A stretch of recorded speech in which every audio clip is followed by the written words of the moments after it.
নমস্কার, আমি দীপিকা চলে এসেছি আবারও লেখা আমার একটি কবিতা নিয়ে। কবিতার নাম যন্ত্রণা। শব্দ যখন ঠোঁট ছুঁতে পারে না, প্রতিবাদের ইচ্ছা শিরায় শিরায় ছোটে।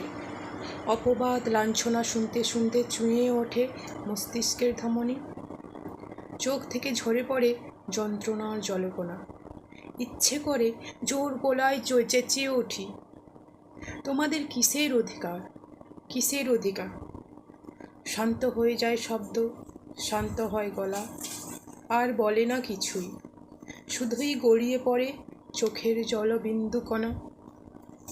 প্রতিবাদের ভাষা ভুলে যাও তবে, বলে ওঠে মন। মস্তিষ্ক চাই না কিছুতে ভুলে উঠতে সব। বাক্যে বাক্যে শব্দে শব্দে ভরে ওঠে মন, আর বলে ওঠো, শান্ত হও, শান্ত হও।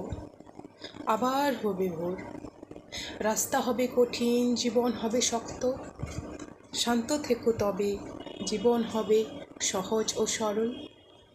নমস্কার, ভালো লাগলে আমার চ্যানেলটি সাবস্ক্রাইব করে নেবে।